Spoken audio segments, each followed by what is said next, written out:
Hello students, welcome to talking text books Kota live. हम आप लोगों के लिए लेकर के आए हैं एक फ्रेशली प्रिपेयर्ड कोर्स बाय प्रशांत जैन सर, जो कि होने वाला है पीआरएमओ 2021। This course is having a special feature that all the lectures taught during this course will be aligned with the book Pathfinder for PRMO Pre-Regional Mathematics Olympiad, which is obviously written by Prashant Jain sir. And this book is also helpful for the NACJS as well as the KVPY aspirants. All what you have to do is you need to visit our website, which is Talking Textbooks का official website www.talkingtextbooks.in। वहां पीआरएमओ plans and packages section के अंदर आपको इस तरीके के कुछ packages नजर आने वाले हैं। बाय नाउ आइकन पे जैसे ही आप लोग क्लिक करते हैं, you will be redirected towards the payment gateway option, जहां पर आप लोगों को AK लाइव कोड यूज करके 30% स्ट्रेट अवे डिस्काउंट मिल जाएगा हर सिंगल पैकेज के ऊपर। Right, what you need to do is you need to click on the buy package icon and you will be redirected towards the payment gateway, जहां पर credit card, debit card and net banking जैसे 3 बहुत ही बढ़िया options हमने आपके लिए available करवा रखे हैं। तीनों ऑप्शंस में से जो ऑप्शन आप लोगों के लिए कंफर्टेबल हो उसको चूज कीजिए और हमारे पैकेज को अपना बना लीजिए। For now we are going to start with the lecture of Prashant Jain sir. Thank you everyone. Hello students, welcome to this amazing pre RMO crash course. So guys, आज हम लोग फॉर्मली एक तरह से नंबर थ्योरी स्टार्ट करने वाले हैं। नंबर थ्योरी के लिए एज अ प्री रिक्विजिट मैंने लॉगरिथम कंप्लीट करवाया था पिछले लेक्चर के अंदर। इस लेक्चर में हम लोग फैक्टर्स एंड मल्टीपल्स देखने वाले हैं। ठीक है, फैक्टर्स एंड मल्टीपल्स बहुत ही अमेजिंग माना जाता है। ठीक है, और काफी इंट्यूटिव है। तो फैक्टर्स एंड मल्टीपल्स गाइज हम लोग कंप्लीट करने वाले हैं आज। ठीक है, और फिर कुछ डेफिनेशंस लिखेंगे और कुछ वर्किंग रूल्स लिखेंगे। ठीक है, फैक्टर्स एंड मल्टीपल्स आज हम लोग देखने वाले हैं। राइट गाइज, चलिए। सो फैक्टर्स एंड मल्टीपल्स के अंदर बहुत सिंपल सी बात है यार। देखो 2 है ना, 2, 4, 6, 8, ये सब क्या होते हैं गाइज? मल्टीपल्स। ठीक है, तो क्या लिख रहे हैं हम लोग गाइज? डेफिनेशन। तो 2, 4, 6, 8 क्या होगा? और 2 का 1 और 2 ये क्या है गाइज? डिवाइजर्स या फिर factors. Right, we will limit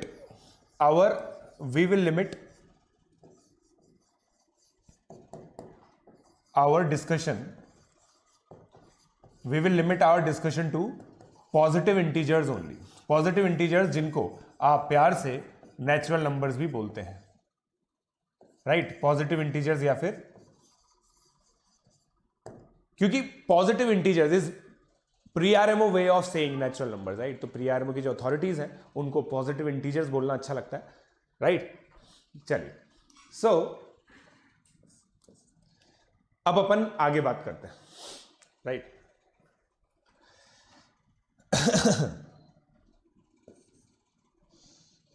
right. So guys, सबसे पहले हम लोग देखेंगे fundamental theorem of algebra, fundamental theorem of arithmetic, fundamental theorem of arithmetic, FTA। Fundamental theorem of arithmetic क्या कहती है गाइस? FTA क्या कहती है कि कोई भी नंबर हो उसको उसका एक यूनिक फैक्टराइजेशन होता है। राइट, क्या बोला हमने guys? Where PIs are prime numbers. ठीक है guys, and alpha I's are non negative या फिर हम इसको ऐसे बोल सकते हैं, आर पॉजिटिव इंटीजर्स। ठीक है गाइस, कोई भी, and n is also a positive integer. तो n भी गाइस क्या है? एक पॉजिटिव इंटीजर है। राइट, एंड हम लोग को बस एक चीज ध्यान रखनी है, ordering of primes is not to be considered. Not to be considered मतलब क्या होता है गाइस? एग्जाम्पल 2 की पावर 2 इंटू 3 की पावर 1 इज इक्वल टू 3 की पावर 1 इंटू 2 की पावर 2। राइट गाइस, तो ऑर्डरिंग मैटर नहीं करती। ऑर्डरिंग अगर हम लोग सेम रखें, मतलब इसका मतलब ये, मतलब अगर हम सेम रखें तो एक यूनिक फैक्टराइजेशन होता है n का। राइट, सो FTA क्या कहती है? n has unique prime factorization. Right guys, n has unique prime factorization. बहुत सिंपल लॉजिक है, ठीक है। तो ये हो गया भाई, है ना। फिर डिवाइजर्स और मल्टीपल्स को हम लोग अगर बात करें, ठीक है, यहां पे गाइस देखिएगा, A डिवाइड्स, ये क्या होता है guys? Divides B implies A is factor of B। Right, तो ये चीज होगी, इसको आप लोग नोट कर लीजिए। 30 सेकेंड्स का मैं टाइम दे रहा हूं, उसके बाद मैं आगे बढ़ूंगा गाइस, ठीक है, उसके बाद मैं आगे बढ़ूंगा।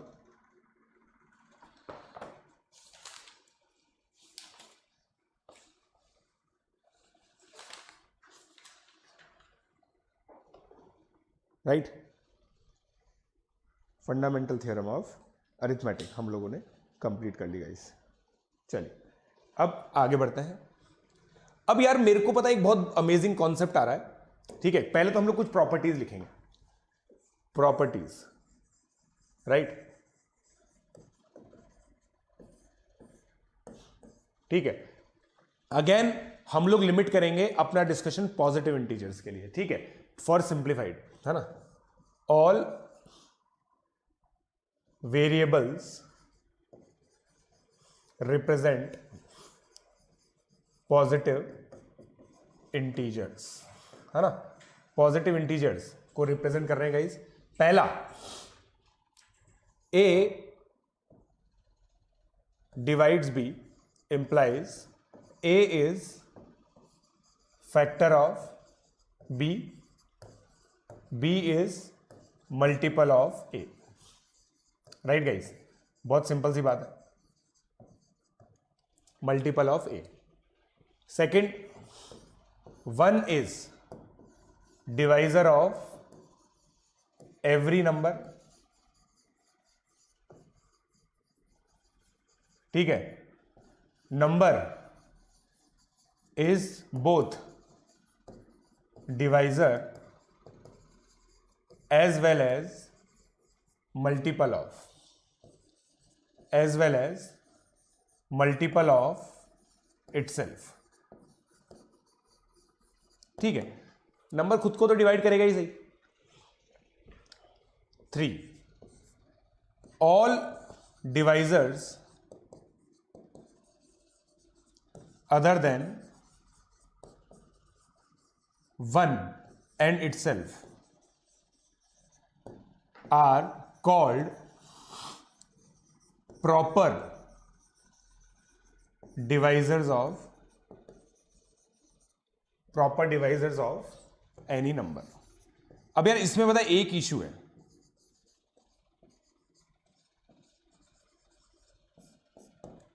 ठीक है, इसमें एक इशू है गाइस। वो इशू ये है, अगेन वो इशू ये है गाइस कि बहुत सारे टेक्स्ट के अंदर आप लोगों को दिखेगा कि 1 प्रॉपर डिवाइजर है, ठीक है ना। ये कंटेंशियस इशू है, तो ये एक प्रॉब्लम एरिया है यार, कुछ नहीं कर सकते इसका, ठीक है। 4, 1 इज कंपोजिट फॉल्स, ये स्टेटमेंट गलत है। 1 इज प्राइम, ये स्टेटमेंट भी गलत है। ये दोनों ही स्टेटमेंट गलत है, राइट। इनफैक्ट हम लोग क्या बोलते हैं, प्राइम नंबर्स कौन से होते हैं? जिनके एग्जैक्टली 2 डिवाइजर्स होते हैं, या फिर नो प्रॉपर डिवाइजर। क्योंकि भाई अब देखो, इस डेफिनेशन को यूज करके हम लोग ये कह पा रहे हैं कि भाई कोई भी प्रॉपर डिवाइजर नहीं होगा, राइट। ये प्राइम हो गया। सेम लॉजिक से ये प्राइम हो गया। प्राइम के बाद मैं कह सकता हूं कंपोजिट। कंपोजिट क्या होता है गाइस?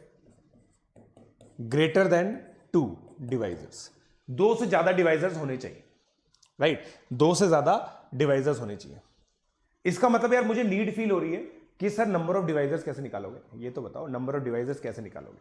पहले इन बेसिक प्रॉपर्टीज को आप लिख लीजिए ताकि मैं आगे बढ़ सकूं। इन बेसिक प्रॉपर्टीज को आप लिखिए ताकि मैं आगे बढ़ सकूं, फिर क्वेश्चंस एक साथ करेंगे हम लोग, है ना।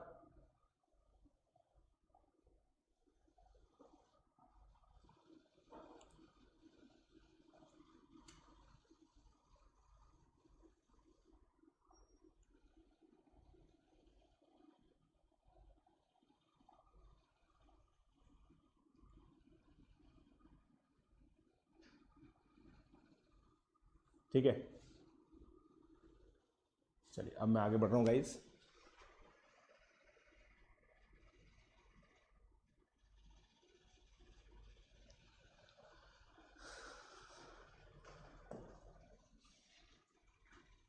ठीक है,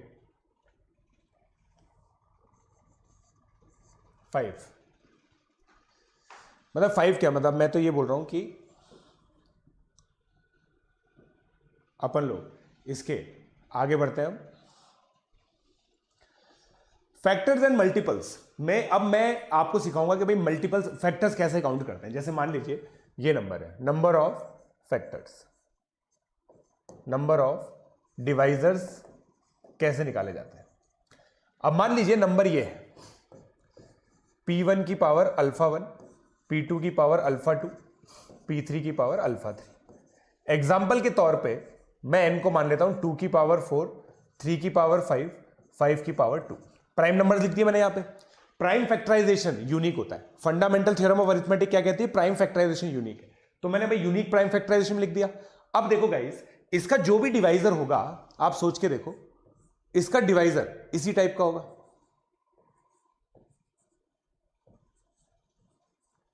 राइट भाई।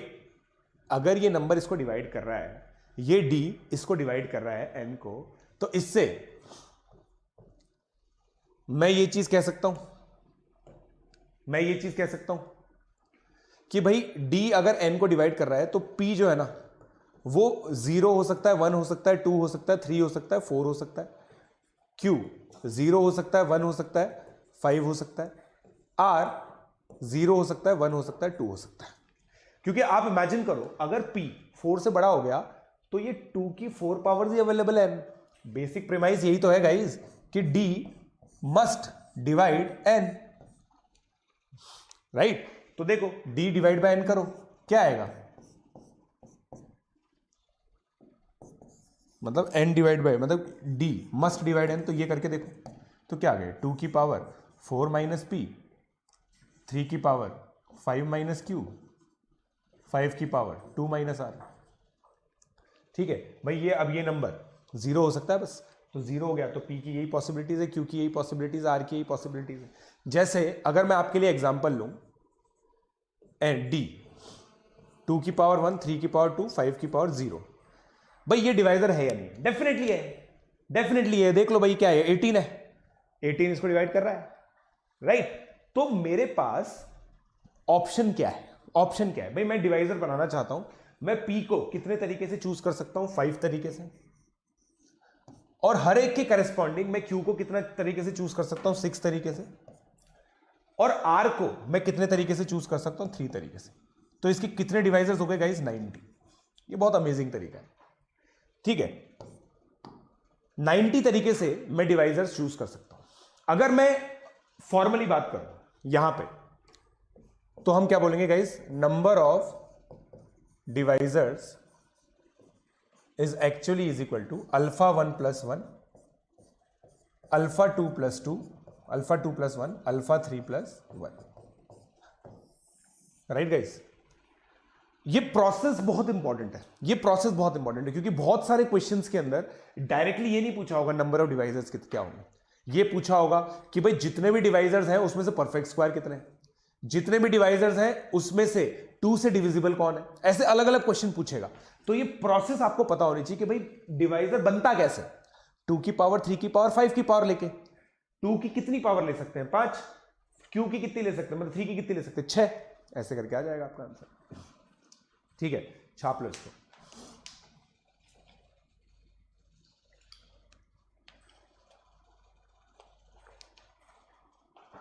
राइट गाइस,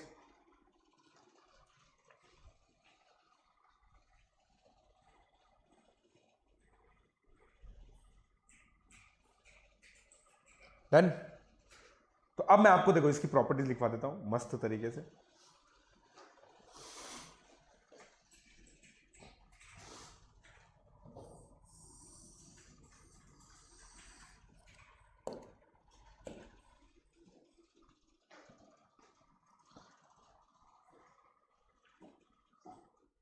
ठीक है, 5 × 6 × 3 90, ये सब चीजें समझ में आ गई। अब इसकी प्रॉपर्टीज लिख लेते हैं। हाँ,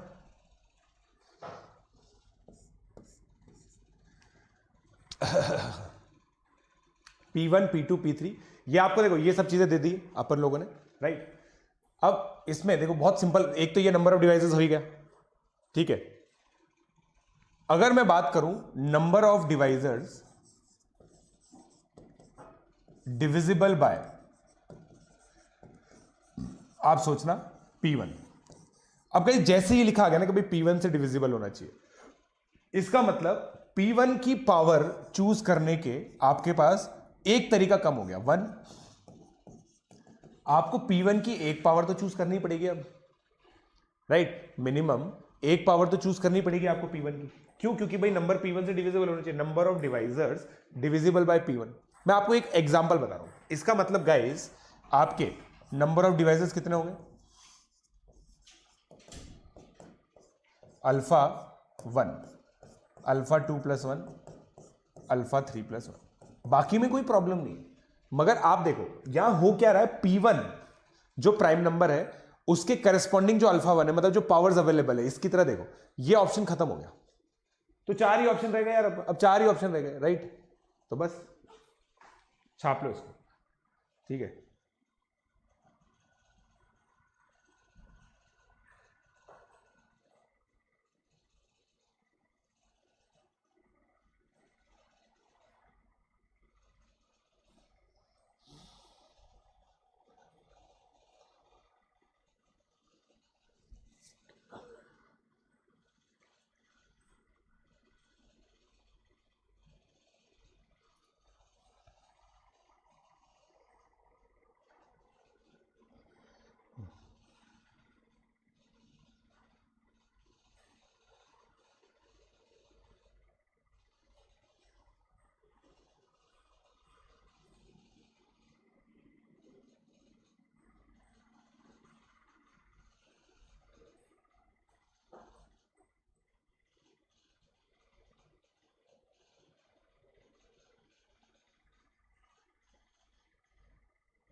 ठीक है,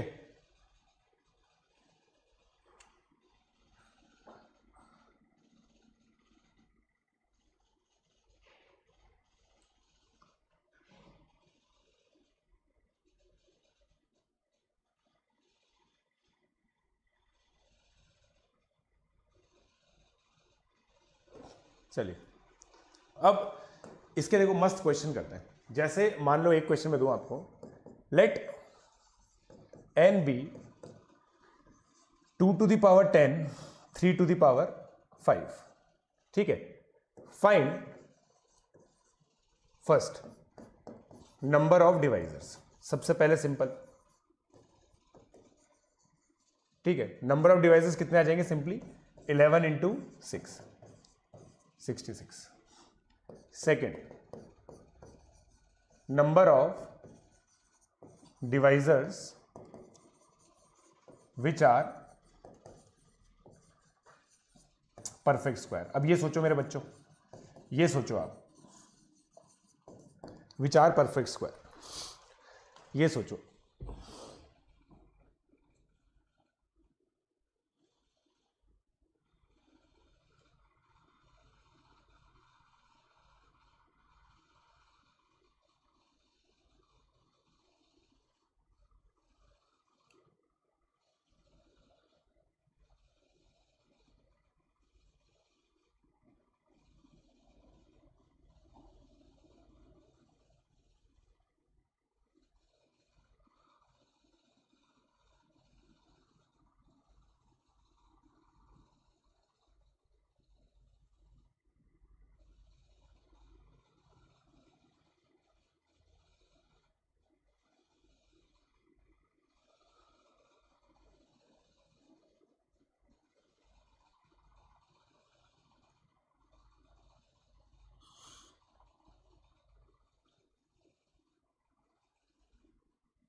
अब देखो भाई, अगेन मैं क्या सोचूंगा कि मैं 2 की कितनी पावर चूज कर सकता हूं, 3 की कितनी पावर चूज कर सकता हूं। देखो 2 की मैं 0 चूज कर सकता हूं, 2, 4, 6, 8 और 10।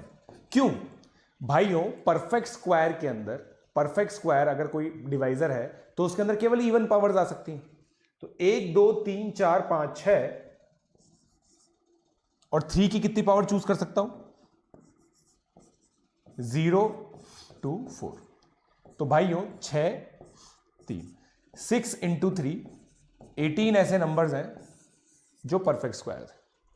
अब एक और बात बताऊंगा तुम्हें, यहां पे एक और इंटरेस्टिंग बात बताता हूं, ठीक है?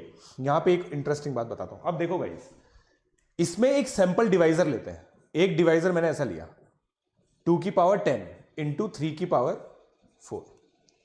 अब इनके नंबर ऑफ डिवाइजर्स देखते हैं। इसको ऐसे बताते हैं, number of divisors of D. क्या है ये? Number of divisors of D. अब गाइस यहां पे बहुत अमेजिंग चीज पता चलेगी आपको। देखो कितने हुए, 11 इंटू 5, 55। ये क्या है? Odd number. आप सोच के देखो गाइस, नंबर ऑफ डिवाइसेस निकालने का जो फॉर्मूला है ना, उसमें बहुत सारे नंबर मल्टीप्लाई होते हैं। अगर उन नंबर्स में से एक भी इवन आ गया तो वो पूरा नंबर इवन हो जाएगा। बट अगर सारे के सारे ऑड हुए, मतलब वो अल्फा 1 + 1, अल्फा 2 + 1, अल्फा 3 + 1, उन सब में सारे ऑड हुए तो ऑड आएगा। वो पॉसिबिलिटी कब है? जब सारे अल्फा 1 इवन हो, और जब सारे अल्फा 1 इवन होंगे या फिर सारी पावर्स इवन होंगी तो परफेक्ट स्क्वायर होगा। तो हम यहां पे बहुत अमेजिंग पॉइंट लिखते हैं, वो क्या है? Number of divisors of perfect square is odd, and this is the only case. This is the only case for odd number of divisors, right guys?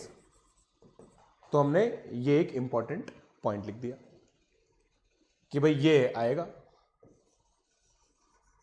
odd number of divisors, ठीक है? Third,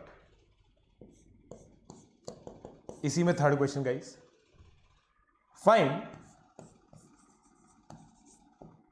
ये बहुत famous question है, number of divisors of n square which are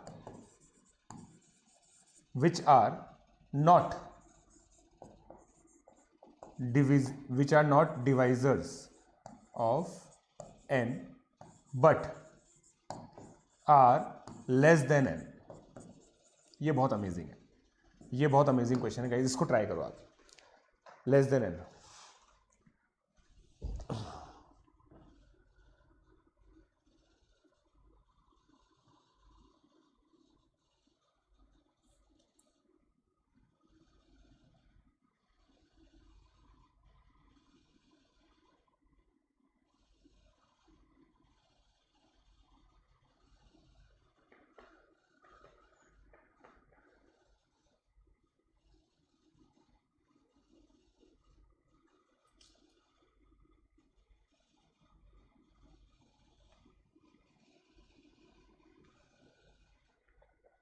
right guys?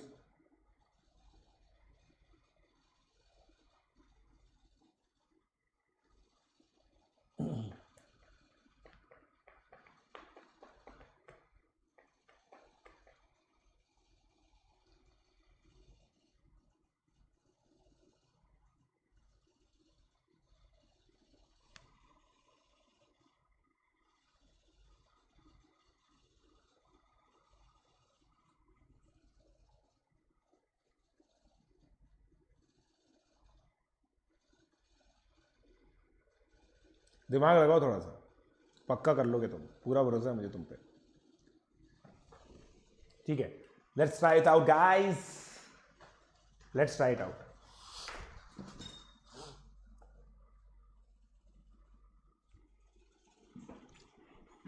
चलो अब देखो मैं आपको बताता हूं थर्ड वाले में ना।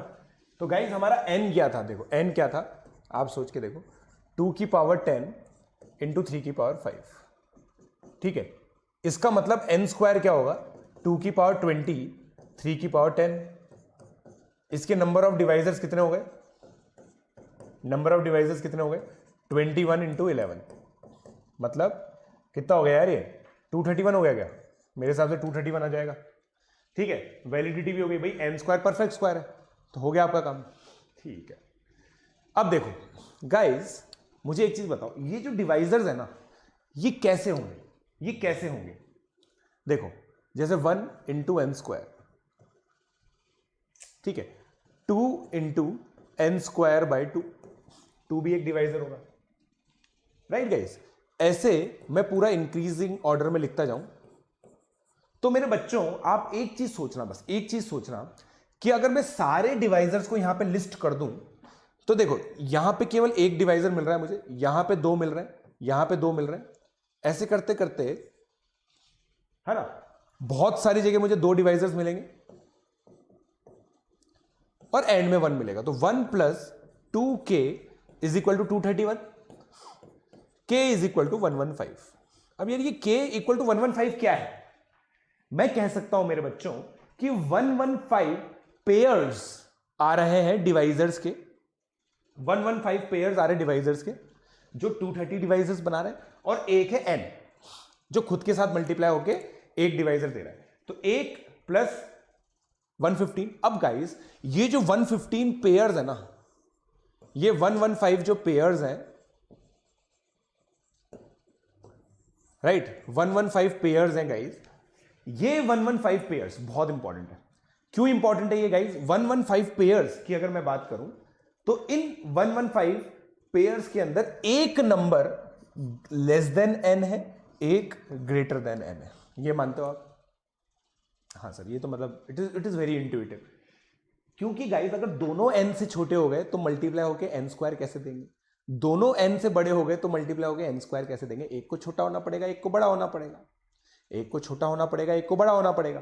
तो इसका मतलब there are 115 divisors of n square less than n, right? हाँ सर, ये हमें समझ में आता है, ठीक है ना?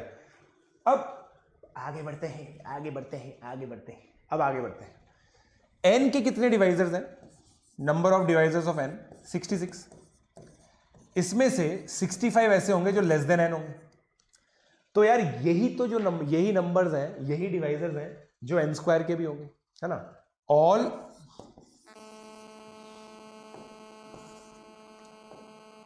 All divisors of n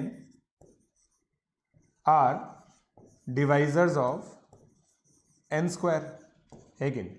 all divisors of n are divisors of n square, right guys? ये मैं 100% कह सकता हूं, ठीक है? अब मेरे को इससे एक चीज समझ में आती है कि भाई जब सारे डिवाइजर्स n स्क्वायर के डिवाइजर्स हैं, तो इसका मतलब मेरा जो आंसर आएगा ना, वो क्या आएगा भाई? 115 डिवाइजर्स में से ये सारे के सारे डिवाइजर्स हैं, 65 माइनस कर दो, ये लेस देन n है, उनमें से ये डिवाइजर्स इसके भी डिवाइजर है, तो 50 आंसर आ गया। ये हो गया भाई, राइट? छाप लो इसको, इसको छाप लो भाई।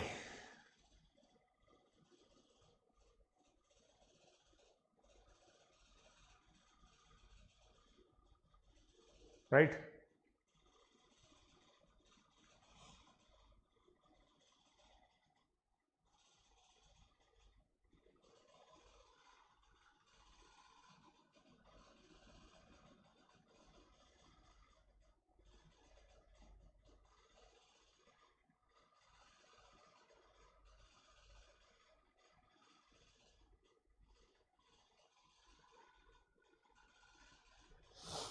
ठीक है,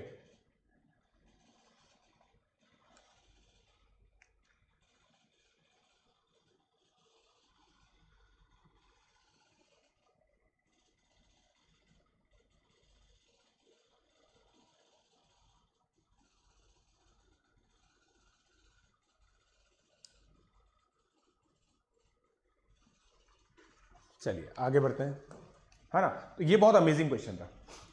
अब गाइस HCF एंड LCM ये बहुत अमेजिंग चीजें हैं भाई। फैक्टर्स में सबसे बड़ा फैक्टर एलसीएम में सबसे छोटा मल्टीपल, मतलब मल्टीपल्स में सबसे छोटा मल्टीपल, फैक्टर्स में सबसे बड़ा फैक्टर। ठीक है, so let a and b be two numbers, then H AB or simply is HCF of A and B, AB belongs to natural number, ठीक है, या फिर positive integer. HCF of AB if it is the largest divisor dividing both A and B, both A and B, right guys, divisor dividing both A and B, ठीक है। it is also called GCD, क्या बोलते हैं इसको, greatest common divisor, इसको greatest common divisor भी बोलते हैं।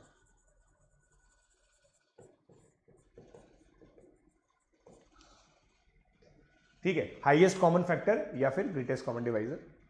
ठीक है, फॉर एग्जाम्पल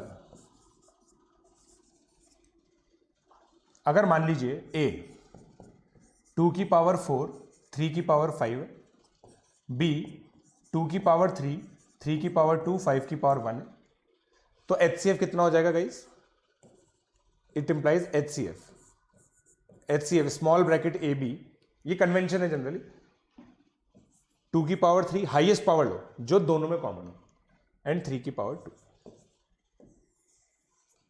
ठीक है, and we know that H divides A, obviously H divides B।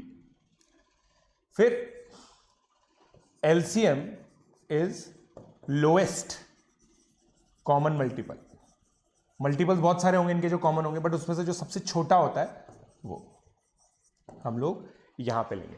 Least common multiple क्या होता है गाइस, जैसे एलसीएम हम लोगों ने लिया, तो इस वाले केस में इसको बोलते हैं बिग ब्रैकेट से रिप्रेजेंट करते हैं, तो बिग ब्रैकेट कितना हो गया, ठीक है, सबकी जो पावर्स है ना वो ले लो, ये आ गया, और हम फिर लिखते हैं भाई H divides L, and for two numbers HL is equal to AB। ये भी बहुत अमेजिंग प्रॉपर्टी, इसको छाप लो भाई, इसको छाप लो HCF एंड LCM के अंदर।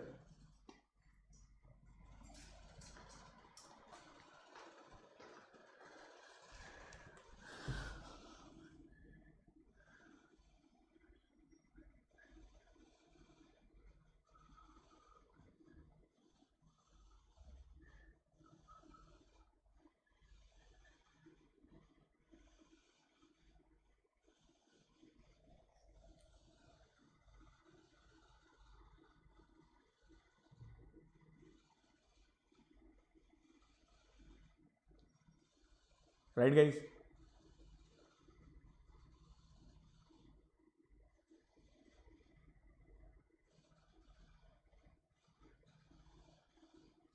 चलो अब अपन इसकी कुछ प्रॉपर्टीज लिखते हैं।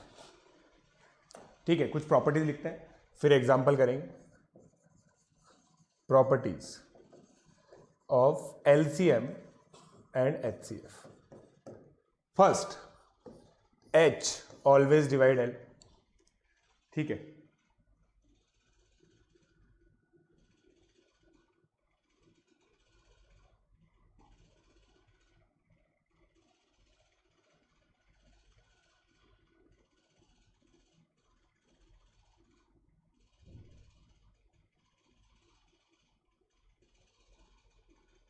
राइट, तो एक तो ये हो गया। Second, if A B is equal to H, it implies A can be assumed as HP, B can be assumed as HQ, right? B को इस तरह से, क्योंकि भाई H का मल्टीपल होगा वो, right, and GCD of P and Q is 1। ये 100% बात है, 100% बात है गाइस, 100% बात है कि भाई इसका जो पी क्यू का एचसीएफ है ना वो 1 होगा, ठीक है, क्योंकि अगर भाई ये 1 नहीं हुआ तो पी और क्यू कोप्राइम नहीं होंगे, और पी क्यू अगर कोप्राइम नहीं हुए तो एचसीएफ एच से भी बड़ा आ जाएगा, जो कि कॉन्ट्रडिक्शन है। थर्ड है ना, और इसी के अंदर गाइस हम ये भी लिख देंगे LCM is H P Q, ये भी लिख देंगे थर्ड, ठीक है। There exist P Q belongs to integer such that P A plus Q B is equal to H. ये बहुत अमेजिंग चीज है, ठीक है।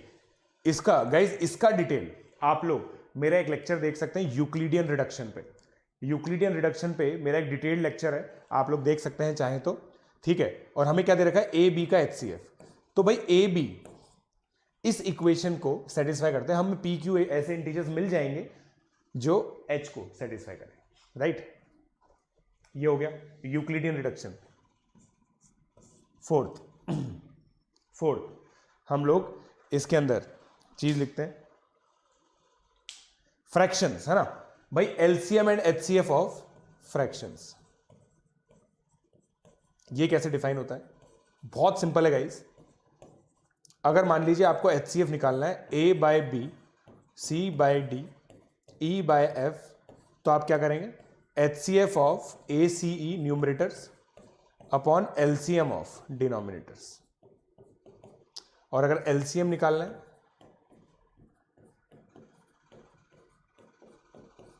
तो आप क्या करेंगे, एलसीएम ऊपर लेंगे, जो निकाल रहे हो वही ऊपर लेना है,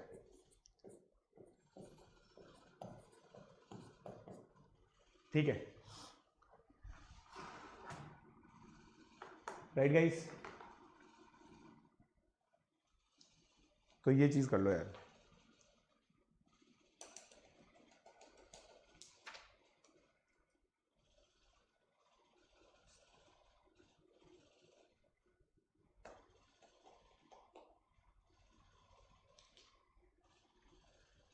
चलिए अब आगे बढ़ते हैं, ठीक है।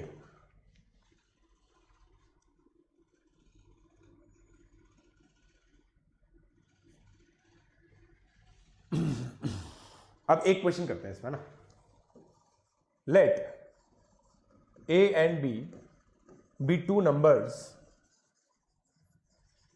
With HCF 10 and LCM 180. Find number of possibilities for these numbers.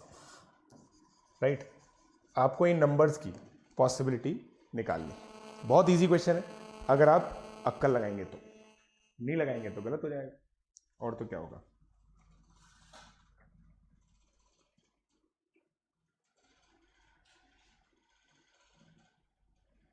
Right, अब देखिए मैं आपको बताता हूं कैसे होगा ये क्वेश्चन। भाई अगर आप लोग अटेम्प्ट करना चाहते हैं तो वीडियो को पॉज कर लें। HCF 10 है तो मैं इन दोनों नंबर्स को क्या मानूंगा, 10P 10Q, राइट। तो भाई 10P इंटू 10Q ये एलसीएम है। अच्छा, अब एलसीएम क्या आएगा guys, 10PQ। 10PQ is equal to 180, तो PQ इज इक्वल टू 18, और P और Q कोप्राइम होने चाहिए, P और Q कोप्राइम होने चाहिए, राइट। अब देखो 18 क्या है गाइस, 2 इंटू 3 की पावर 2, तो ये P और Q कोप्राइम कैसे बन सकते हैं, अगर आप 1 इंटू 18 ले लो, 2 इंटू 9 ले लो, बस यही दो पॉसिबिलिटी है, और कोई पॉसिबिलिटी ही नहीं है, राइट। आप ऐसे नहीं ले सकते कि भाई 6 इंटू 3 ले लो, गलत, क्योंकि ये कोप्राइम नहीं है, 6 और 3 कोप्राइम नहीं है, राइट। तो आपको ये दो ही केस लेने को मिलेंगे, है ना, और कोई पॉसिबिलिटी क्या, और कोई पॉसिबिलिटी नहीं है, राइट। तो भाई इस केस में आपके दो नंबर क्या है, 10 और 180, इस केस में क्या है, 20 और 90, ये दो पॉसिबिलिटीज आपकी आएंगी, ठीक है, ये दो पॉसिबिलिटीज आपकी आएंगी, राइट।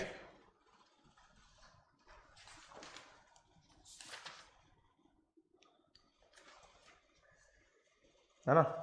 अब अगला अपन देखते हैं,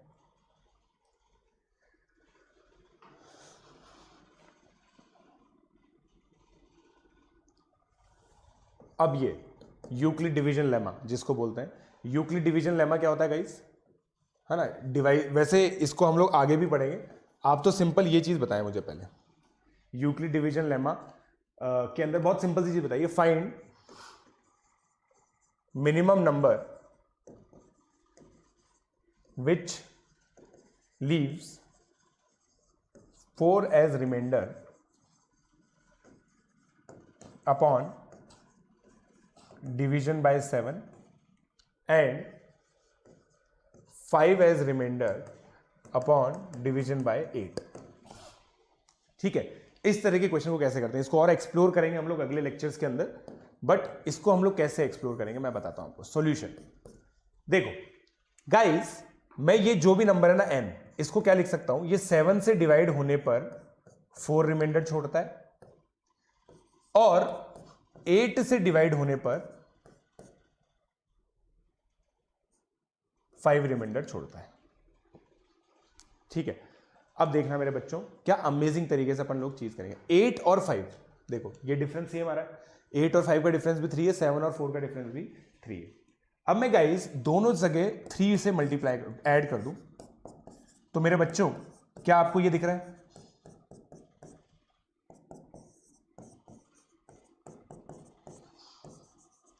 देख लो आप।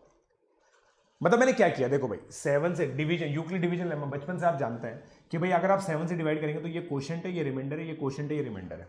ठीक है, तो भाई हम क्या बोल रहे हैं, Q I belongs to whole number. अब मैं ये कह रहा हूं कि n+3 7 से डिवाइडेड हो रहा है, n+3 8 से भी डिवाइड हो रहा है। इन दोनों इक्वेशन से मैं ये कह सकता हूं 7 8 डिवाइड्स n+3, और इसका मतलब ये है कि guys LCM of 7, 8 divides n+3। 7 और 8 का एलसीएम क्या आएगा, 56 डिवाइड्स n+3। इसका मतलब मेरे बच्चों मिनिमम नंबर जो n+3 आप ले सकते हो का जो मिनिमम है 56 होगा, तो n+3 56, तो n is equal to 53। 53 is the minimum number, 53 is the minimum number. इसका रूल्स मैं लिखवा दूंगा आपको अगले लेक्चर्स के अंदर, बट इसके बाद जैसे 53 है उसके बाद बस आप एलसीएम ऐड करते जाओ। ठीक है, ये नंबर्स आते जाएंगे जो सेम प्रॉपर्टी रखते होंगे। ऐसा क्यों हो रहा है ये जानने के लिए मेरे साथ देखिए अगला लेक्चर, इसको आप लोग फटाफट से कॉपी कर लीजिए गाइस। अगला लेक्चर थोड़ा सा और इंटेंसिव होगा, नंबर थ्योरी की जो फील है गाइस बहुत धीरे धीरे आती है, तो हो सकता है कि आपको ये वीडियो लेक्चर भी बार बार देखना पड़े। अगर आप आपके पास टाइम है और आप डिटेल्ड लेक्चर देखना चाहते हैं तो आपको पता है मेरे डिटेल्ड लेक्चर्स भी अवेलेबल हैं, राइट गाइस। सो इसी तरह से हमारे वीडियोस को पसंद करते रहिए और रिकमेंड कीजिए दूसरे स्टूडेंट्स को भी, ताकि उनको भी इन वीडियो से फायदा हो सके। Thank you.